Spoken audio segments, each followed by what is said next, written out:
The evidence. The Council Hall of Viridian Prime had stood for 11,000 years, a monument to order carved from a single crystalline mountain. 40,000 star systems sent their representatives here, their voices echoing through chambers that had witnessed the rise and fall of 100 civilizations. Ambassador Rhea Morgan had been inside this hall exactly 3 times before. Each time, she'd felt small. Today, she felt nothing but cold fury. Ambassador Morgan, High Chancellor Zethric's voice rippled through translation matrices, his four-eyed gaze fixed on her from the central dais. You have requested an emergency session. The Council has granted you 10 minutes. Speak. Rhea stood alone on the petitioner's platform, surrounded by tiers of alien dignitaries. Crystalline Veltharians. Hive-minded Karash. The serpentine Sreth whose species had forgotten more about politics than humans had yet learned. All of them watching. All of them waiting for her to embarrass herself. She accessed her neural implant and projected a hologram into the center of the hall. A human colony. New Providence, population 43,000. Farming settlement on the edge of human-controlled space. The image shifted. Smoke. Rubble. Bodies. 18 months ago, Rhea said, her voice steady, New Providence was attacked by what we were told was a pirate raid. We mourned. We rebuilt. We believed the Council's assurances that they would investigate. She changed the image. Another colony. Then another. Then another. Jericho Station. Colony 7. New Harmony. Bellwether. All attacked within a 2-year span. All blamed on pirates, mercenaries, or local conflicts. The Council offered sympathy each time. Some of you even sent condolences. Zethric's mandibles clicked impatiently. Ambassador, we are aware of the unfortunate security challenges in frontier regions. These weren't pirates. The hall went silent. Rhea pulled up the next file. Financial records, encrypted communications, shipping manifests. The projection filled the chamber with streams of data that most species would need hours to parse. Humans had analyzed it in days. These are Council military expenditures, she said. Specifically, discretionary funds allocated to frontier security operations. Here's where those funds actually went. The data reorganized itself, highlighting transfers to mercenary guilds, payments to weapons dealers, encrypted communications to strike coordinators. Every transaction traced back through shell companies and intermediary accounts. Back to the Council. You paid for the attacks, Rhea said quietly. You armed the raiders.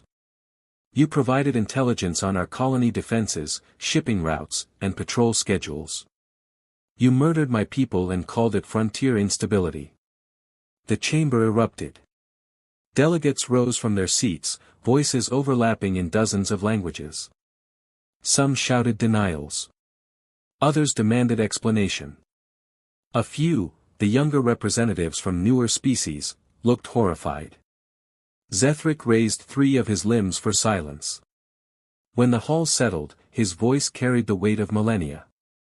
Ambassador Morgan, you make serious accusations. Do you understand what you're implying? The Council has maintained galactic peace for longer than your species has possessed fire. We have guided developing civilizations through their growing pains. We have prevented wars that would have consumed entire sectors.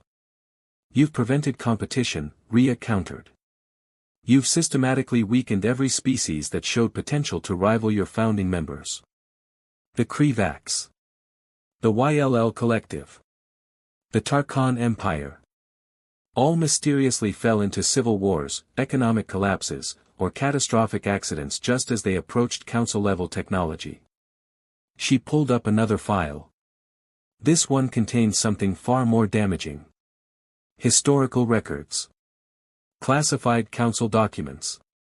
Evidence of intervention spanning 3,000 years. A Veltharian delegate hissed in recognition. A Sreth ambassador's scales flushed pale. Even some of the Council's founding members shifted uncomfortably. How did you? Zethric began, then stopped himself. How did we access your classified archives? Rhea smiled without warmth. The same way we analyzed your financial records. The same way we traced your encrypted communications. You assumed we were primitives playing at civilization. You underestimated us. She let that sink in for a moment. For the past 5 years, every human ship, every embassy, every diplomatic station has contained listening posts. Your networks are elegant, High Chancellor. Secure against every known intrusion method in the galaxy. But you built them assuming attackers would think like you. Rhea expanded the hologram, showing the Council's entire communication infrastructure with thousands of access points highlighted in red. Humans think differently. We don't try to break your encryption, we walk around it. We don't attack your security protocols, we befriend the technicians who maintain them. You've been speaking freely for half a decade while we listened to every word. The silence in the hall was absolute. You wanted to keep humanity weak, Rhea continued. You saw us expanding too quickly, innovating too creatively, refusing to accept that we'd always need Council protection. So you decided to cut us down before we became a threat. You've done it to others. You plan to do it to us.Zethric's voice turned hard. And what does humanity intend to do with these accusations, Ambassador? Embarrass us? The Council's authority is not built on the approval of frontier species. No, Rhea agreed. It's built on fear and manipulation. Which is why we're not just embarrassing you. She pulled up one final file. Every piece of evidence she'd shown. Every hidden crime, every erased species, every political assassination, every manufactured crisis. All of it compiled, translated into 6,000 languages, and packaged for immediate broadcast. In approximately 30 seconds, Rhea said calmly, this information will be transmitted to every major news network, academic institution, and public database in Council space. Not just the evidence of your attacks on humanity, all of it. 3,000 years of your crimes, available for anyone to examine. You wouldn't dare, Zethric breathed. 20 seconds. Council members were screaming now, demanding their security forces stop the transmission. Technicians scrambled at their stations. Military coordinators barked orders into communicators. It didn't matter. The thing about humans, High Chancellor, is that we've spent our entire history fighting authorities that tried to control us. Kings.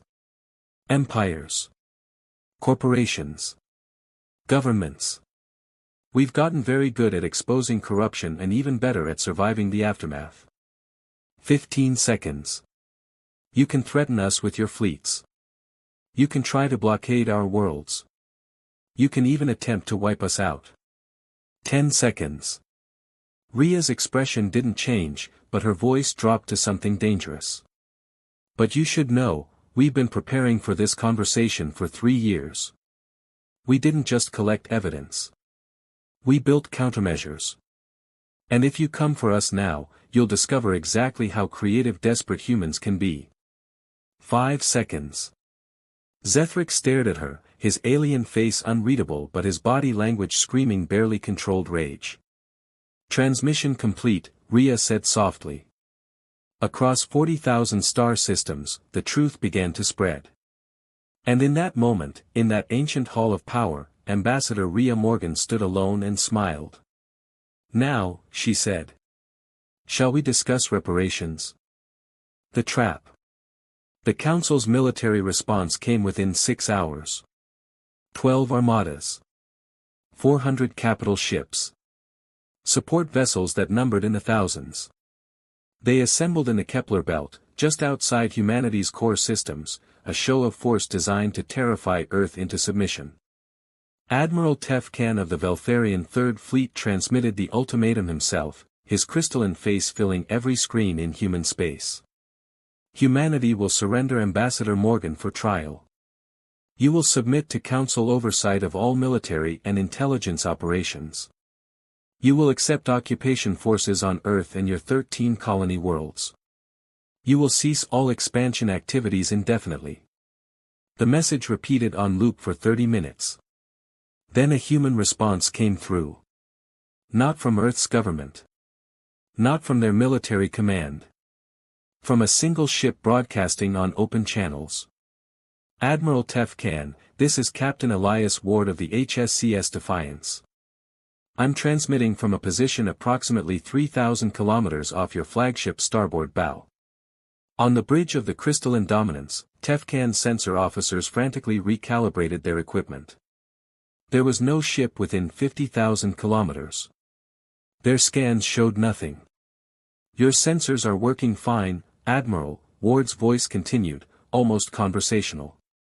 You just can't see us. Humans developed stealth technology because we spent centuries hunting submarines in Earth's oceans, vessels designed to hide in an environment that wanted to kill them. Space is easier. A flicker on the Velfarian sensors. Just for a moment. Then another. And another. 63 signatures appeared within the Council fleet's formation. Ships that had been there all along, invisible, waiting. You brought 400 capital ships to intimidate us, Ward said.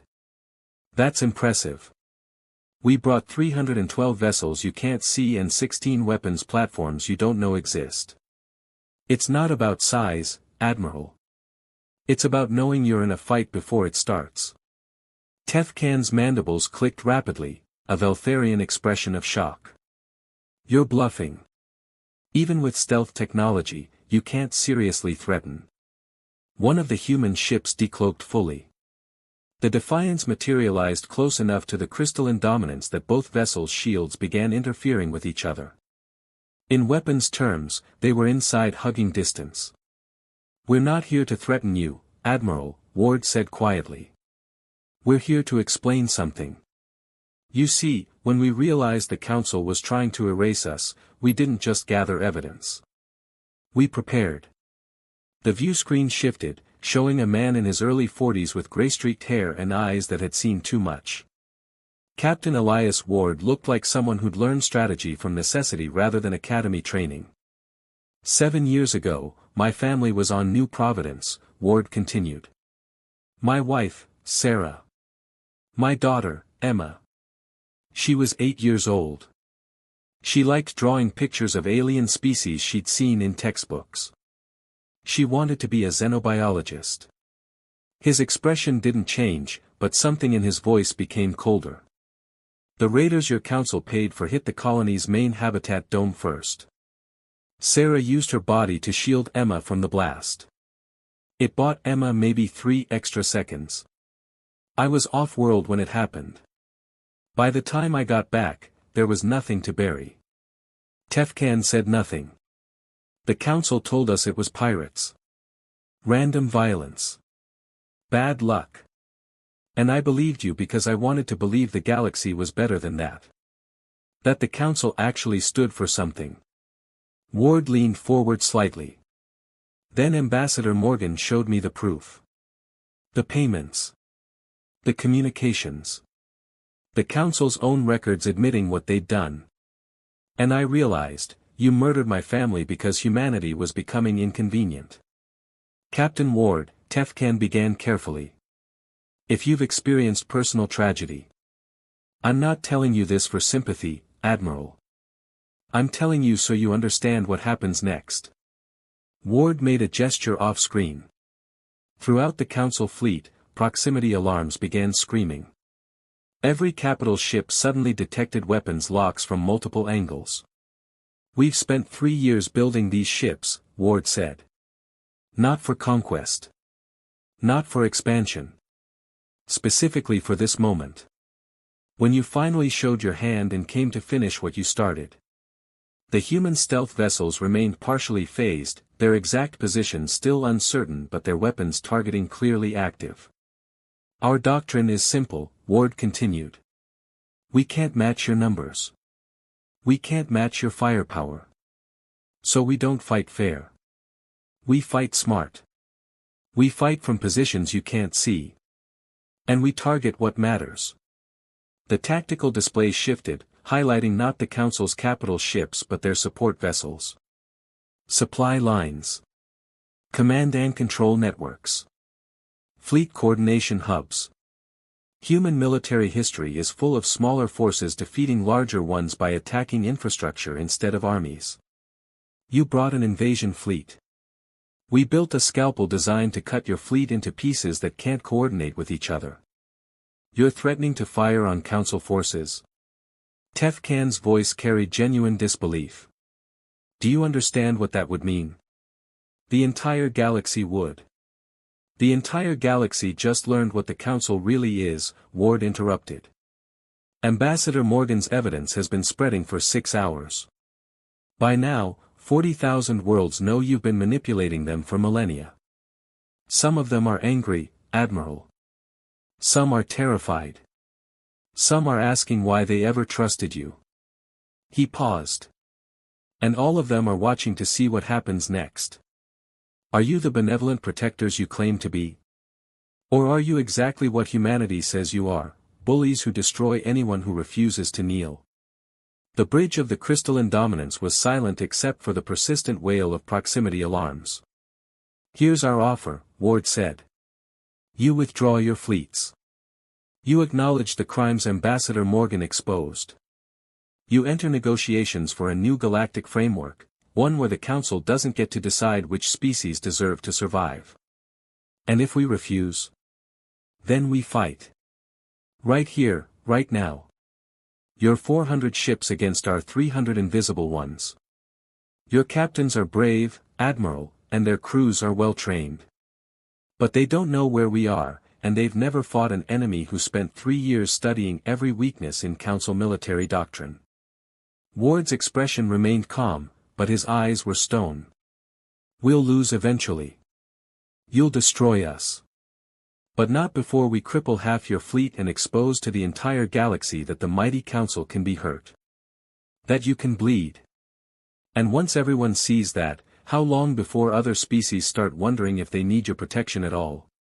Tefkan's sensor officers were frantically analyzing the human positions, running combat simulations. Every scenario showed catastrophic casualties even in victory. You'd sacrifice yourselves? Tefkan asked quietly. We'd fight for our future, Ward corrected. There's a difference. You thought you could kill us quietly, a few colonies at a time, until we were too weak to resist. You were wrong. Humans don't go quietly. When you threaten our children, our homes, our right to exist, we become very dangerous. Another human ship decloaked, then another. A dozen vessels materializing throughout the Council formation like ghosts becoming solid. Every ship you see has a crew of volunteers, Ward said. People who lost family on New Providence. On Jericho Station. On Colony 7. Every captain out here knows exactly what we're facing. And every single one of them is willing to die so humanity doesn't. He let that statement hang in the void. But we don't want to die, Admiral. We want to live. We want to build. We want to explore the galaxy and meet species that don't see us as threats to be eliminated. That's what we've always wanted. Ward's voice softened slightly, just enough to carry genuine weight. You came here to frighten us into submission. But you're the one with a choice to make. Do you kill us and prove Ambassador Morgan right about everything? Or do you withdraw, accept that the galaxy has changed, and help us build something better? The communication channel stayed open, waiting. On the bridge of the crystalline dominance, Admiral Tefkan stared at the tactical display showing dozens of human vessels phasing in and out of visibility like predators circling in darkness.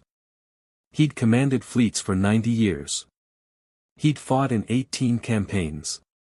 He'd never encountered an enemy quite like this, one that had turned its own weakness into a weapon.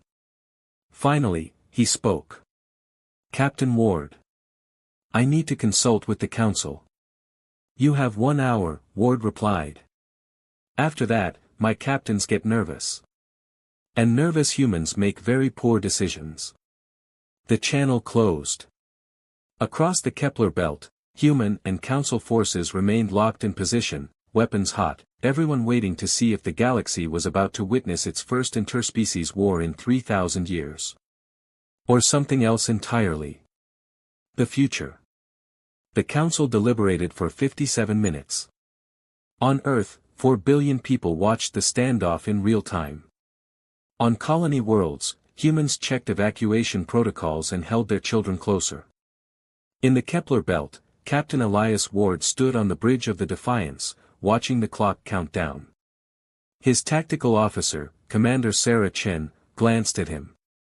"Sir, if they choose combat, then we make them remember this day for the next 1,000 years, Ward said quietly. Either way, humanity doesn't kneel. With 2 minutes remaining, Admiral Tefkan's channel reopened. Captain Ward. The Council has reached a decision.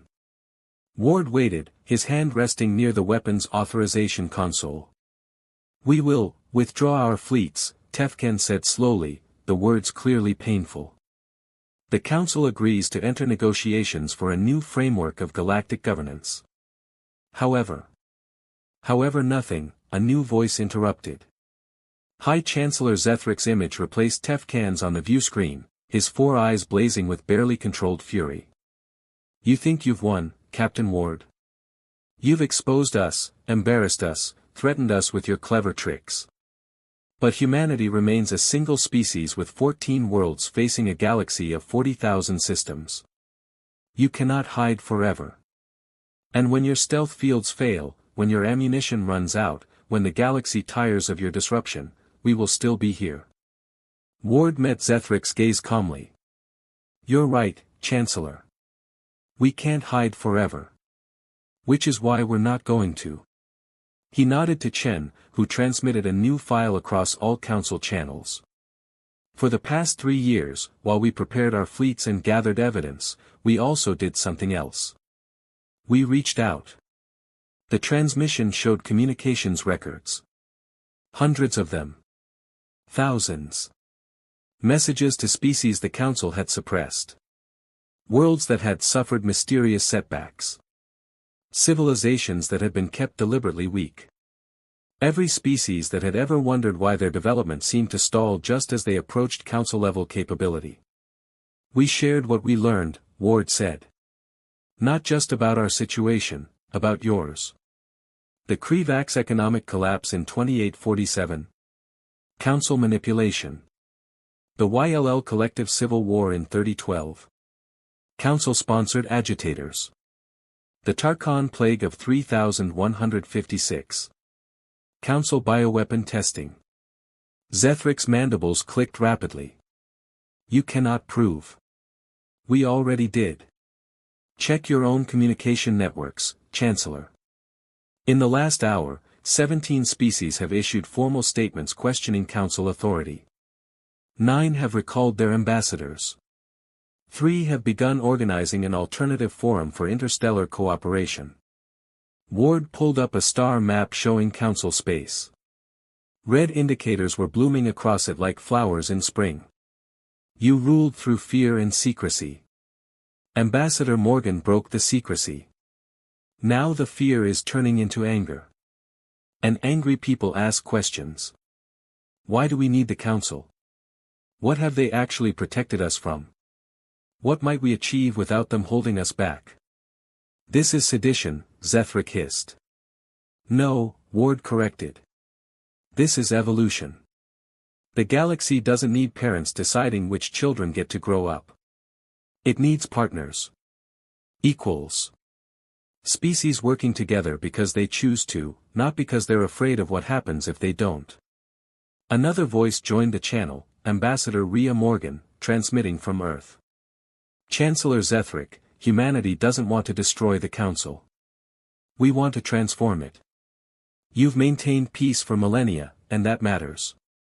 But you've also stunted the growth of thousands of civilizations because you were afraid of competition. We've prevented chaos, Zethrik shot back. We've stopped wars that would have consumed entire sectors. You don't understand the burden of maintaining order across 40,000 worlds. You're right, we don't, Rhea admitted. We're still learning. But we understand something you've forgotten. Real strength isn't controlling others. It's empowering them. Earth's greatest achievements came from cooperation, from different cultures and ideas competing and mixing and creating something none of us could have built alone. She pulled up another file, a proposal. This is a framework for a new galactic organization. One with transparent governance. Democratic representation scaled to population and development. Open technology sharing. Protections for developing species that don't involve sabotaging their growth. And most importantly, Ward added, no single species or coalition gets permanent veto power. No secret councils deciding who deserves to exist. Every voice matters. Zethric was silent for a long moment. You think you can rebuild galactic civilization based on idealism? Your children playing at politics. Maybe, Rhea agreed. But we're children who survived your assassination attempt. And now we're offering you a choice. Help us build something better, using your experience and resources. Or cling to power until the galaxy tears itself apart trying to escape your control. Because that's what's happening right now, Ward continued.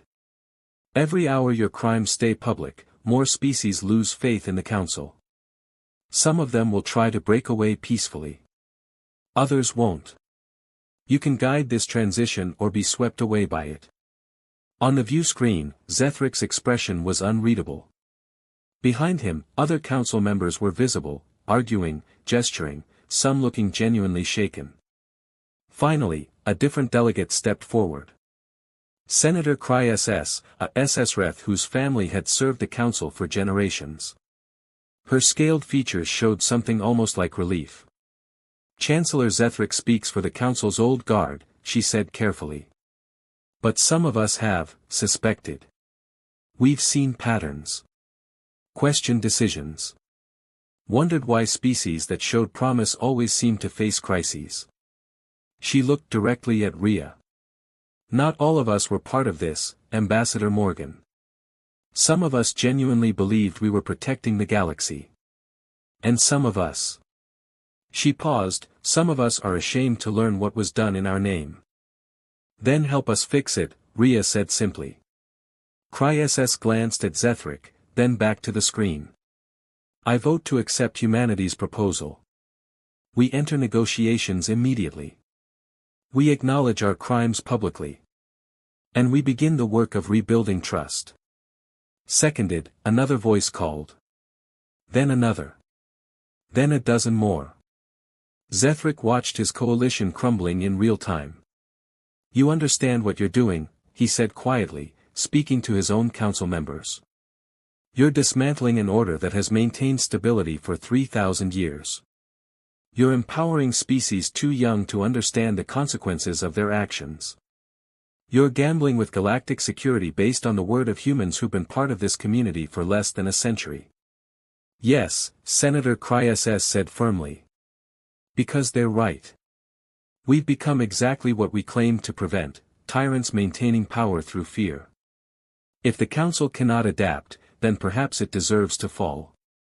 The vote, when it came, wasn't unanimous. But it was sufficient. The Council would withdraw its fleets. It would enter negotiations. It would open its archives for independent investigation. And it would begin the slow, painful process of transforming from rulers to partners.Zethric's image disappeared from the screen without another word. 6 months later. The first session of the reformed Galactic Assembly took place not on Viridian Prime but on a neutral station hastily constructed for the purpose. No species got a permanent seat. No decisions could be made in secret. Ambassador Rhea Morgan sat in Earth's delegation, watching representatives from 87 species debate the framework for a new age of cooperation. It was messy. Arguments broke out in 6 different languages simultaneously. 3 delegations walked out over procedural disputes. It was beautiful. Never thought I'd live to see this, a voice said beside her. Captain Elias Ward, recently promoted to Commodore, sat down, looking uncomfortable in his formal uniform. How's retirement treating you? Rhea asked with a slight smile. Terribly. Turns out I'm terrible at sitting still. He watched the debate for a moment. Are we really going to pull this off? Build a galaxy where everyone gets a voice? Probably not, Rhea admitted. We'll make mistakes. Species will still compete and argue and occasionally threaten each other. But we'll do it as equals, not subjects. That's worth fighting for. Ward nodded slowly. Sarah and Emma would have liked this. They believed people could be better than their worst impulses. They were right, Rhea said quietly. On the assembly floor, Senator Cry-SS was presenting a proposal for technology sharing protocols. A Krevax delegate was objecting to specific terms. A human scientist was suggesting a compromise. Slowly, painfully, a consensus was forming. You know what the council got wrong? Ward said after a while. They thought power came from controlling others. But real power, lasting power, comes from empowering them. Humanity didn't win by being stronger. We won by showing everyone they didn't need to be afraid anymore. We offered them something better than security, Rhea agreed. We offered them possibility. Outside the station's viewports, ships from 40 different species moved in coordinated patterns, the first joint exploration fleet assembled under the new framework. Not an armada. Not a show of force. A symbol of what the galaxy could become. The Council had ruled for 3,000 years through fear and manipulation.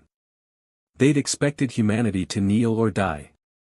Instead, humanity had stood up and invited everyone else to stand with them. And when the galaxy finally looked up, really looked at what they'd been accepting all this time, they realized something profound. They outnumbered their oppressors by millions to one. They always had.